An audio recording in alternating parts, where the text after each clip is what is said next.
Hello guys, welcome back to my channel. మీరు కనుక నేను ఫస్ట్ టైం చూస్తున్నట్టయితే నా పేరు శ్రావణి. ఈరోజు మా ఇంట్లో స్పెషల్ గోంగూర చికెన్ రెస్టారెంట్ స్టైల్లో సింపుల్ అండ్ టేస్టీగా ఎలా చేయాలో ఈరోజు వీడియోలో నేను చూపిస్తాను. స్కిప్ చేయకుండా చూడండి. లేట్ చేయకుండా స్టార్ట్ చేసేద్దాం. ఇక్కడ నేను 4 ఉల్లిపాయలు, 2 టమాటాలు, 4 పచ్చిమిరపకాయలు, కొంచెం కరివేపాకు, ఇంకా కొంచెం అల్లం వెల్లిపాయ పేస్ట్ తీసుకోవాలి. ఇంకా కేజీ చికెన్ నీట్గా 2 టైమ్స్ వాష్ చేసి పెట్టుకోవాలన్నమాట. నేను ఆల్రెడీ గోంగూర 5 కట్టలు ఒలిచి పెట్టుకున్నాను అనమాట నిన్నే. సో అది వాష్ చేసుకోవాలి నీట్గా 2 టైమ్స్.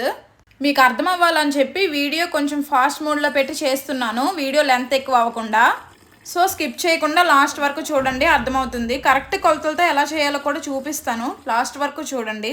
ఆల్రెడీ కడిగి పెట్టుకున్న చికెన్ని, గోంగూరని పక్కన పెట్టుకోవాలి. మనం తీసుకున్న ఉల్లిపాయ, టమాటా, పచ్చిమిర్చి కట్ చేసి పెట్టుకోవాలి ముందుగా. ఇక్కడ జింజర్ గార్లిక్ పేస్ట్ నేను ఇంట్లోనే ప్రిపేర్ చేసుకున్నాను.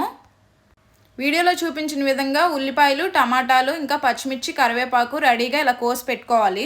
ఈ కర్రీ కోసం 2 బిర్యానీ ఆకులు, 2 దాల్చిన చెక్క, 3 అనాస పువ్వులు, 2 నుంచి 3 వరకు యాలకులు తీసుకోవాలి. లవంగం కూడా ఉంటే వేసుకోవచ్చు, నేను స్కిప్ చేసేసాను, నా దగ్గర లేదనమాట. సో కొంచెం జీలకర్ర కూడా వేసుకోవాలి అందులో. సో ఇవన్నీ పక్కన పెట్టేసుకొని ఇప్పుడు కర్రీ కోసం ఒక బాండిల్ కానీ కళాయి కానీ నీట్గా కడిగి పెట్టుకోవాలన్నమాట. కొంచెం పెద్ద సైజు తీసుకుంటే బెటర్, ఎందుకంటే కర్రీ కలుపుకోవడానికి ఈజీగా ఉంటుంది. స్టవ్ ఆన్ చేసుకొని కడాయి పెట్టుకొని అది వేడెక్కిన తర్వాత 3 స్పూన్స్ ఆయిల్ అయితే వేయాలి. నాన్ వెజ్ కర్రీ కాబట్టి ఆయిల్ కొంచెం ఎక్కువే పడుతుంది, సో చూసుకొని వేసుకోవాలి. గోంగూర చికెన్ కర్రీ చాలా మందికి కష్టంగా ఉంటుందని చెప్పి వండుకోరనమాట. నేను చూపించిన వీడియోలో చాలా సింపుల్గా అండ్ టేస్టీగా ఎలా చేయాలో చూపిస్తాను.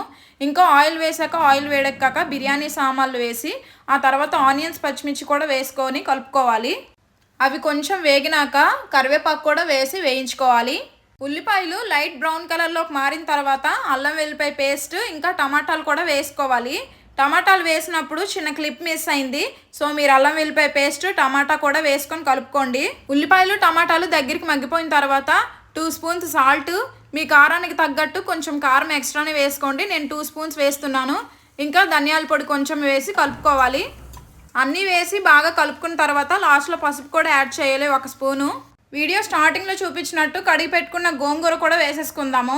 ఆకుకూరల్లో కొంచెం మట్టి ఎక్కువ ఉంటుంది కదా, సో 2 to 3 టైమ్స్ ఖచ్చితంగా వాష్ చేసి పెట్టుకోవాలి. గోంగూర మొత్తం ఇలా నీరు అంతా వాష్ చేసి వేసుకున్న తర్వాత నీట్గా కలిపి పెట్టుకోవాలి. మనము గోంగూరని మిక్సీ పట్టాల్సిన అవసరం లేదు ఈ కర్రీ కోసం, ఎందుకంటే గోంగూరని మనం ఆల్రెడీ నీట్గా వాష్ చేసి పెట్టుకుంటాం కాబట్టి ఆ వాటర్తోనే మగ్గిపోతుంది అనమాట. సో అంతా బాగా కలిపి పెట్టుకొని 5 మినిట్స్ మూత పెట్టేసుకుందాము. మధ్య మధ్యలో మూత తీస్తూ ఇలా కలుపుతూ ఉండాలి. మనము అన్నీ ఆల్రెడీ వేసేసాం కదా పొళ్ళన్నీ, సో ఇప్పుడు ఏం వేయాల్సిన అవసరం లేదనమాట. మధ్య మధ్యలో మూత తీస్తూ కలుపుతూ ఉండాలి. ఇలాగా మూత పెట్టేసి 5 or 10 మినిట్స్ వదిలేస్తే అదే మగ్గిపోతుంది అనమాట. అందులో వాటర్ కూడా ఏం వేయాల్సిన అవసరం లేదు. గోంగూర చికెన్ కర్రీకి కాంబినేషన్గా బిర్యానీ కానీ బగారా రైస్ కానీ ఉంటే బాగుంటుంది కదా. ముందు వీడియోస్లో అది కూడా చెప్తాను. గోంగూర పూర్తిగా దగ్గరికి మగ్గిపోయిన తర్వాత మనం కడిగి పెట్టుకున్న కేజీ చికెన్ని కూడా వేసేసుకుందాము. నేను వీడియోలో ఫస్ట్ చూపించిన విధంగా ముందుగానే చికెన్ని, ఇంకా మనం చూపించిన ఇంగ్రీడియంట్స్ని అన్నీ ప్రిపేర్ చేసుకొని ఉంచుకుంటే తర్వాత వెతుక్కోవాల్సిన అవసరం ఉండదన్నమాట. సింపుల్గా అయిపోతుంది ప్రాసెస్ అంతా. గోంగూర అంతా మగ్గిపోయిన తర్వాత చికెన్ వేసేసుకున్నాం కదా, ఇప్పుడు ఆ చికెన్ని కూడా నీట్గా కలిపేసుకుందాము. అన్నీ ఆల్రెడీ వేసేసుకున్నాం కాబట్టి చికెన్ వేసుకొని నీట్గా కలిపేసుకుంటే సరిపోతుంది. ఆల్రెడీ చికెన్లో మనం కలిపి పెట్టుకున్నాం కాబట్టి వాటర్ ఉంటుంది, సో ఆ వాటర్తోనే చికెన్ సగం ఉడికిపోతుంది. ఫస్ట్లో వీడియోలో చూపించిన విధంగా పెద్ద కళాయి కానీ పెద్ద బాండిల్ కానీ తీసుకుంటే గ్రేవీ కూడా ఎక్కువ అవుతుంది, అలాగే కలపడానికి కూడా ఈజీగా ఉంటుంది. నేను ఆ తర్వాత లోటెడ్ వాటర్ అయితే వేస్తున్నాను. కరెక్ట్గా లోటెడ్ వాటర్ వేస్తే సరిపోతుంది. వాటర్ అంతా వేసేసి మగ్గనివ్వాలి. లాస్ట్లో మగ్గాక కొంచెం చికెన్ మసాలా, ఇంకా కొంచెం కొత్తిమీర కూడా జల్లేసుకొని స్టవ్ ఆఫ్ చేసేసుకుంటే మన గోంగూర చికెన్ కర్రీ కూడా పూర్తిగా రెడీ అయిపోయినట్టే. ఇది మరి ప్రాసెస్. ఫైనల్గా మా ఆయన చేసిన చికెన్ కర్రీ అయితే రెడీ అయిపోయింది. టేస్ట్ చేసేద్దాం. సో ఇది చూసారు కదా, సింపుల్ అండ్ టేస్టీగా ఉంటుంది. ఈ ప్రాసెస్ మీరు కూడా ఇంట్లో ట్రై చేసి కామెంట్ చేయండి.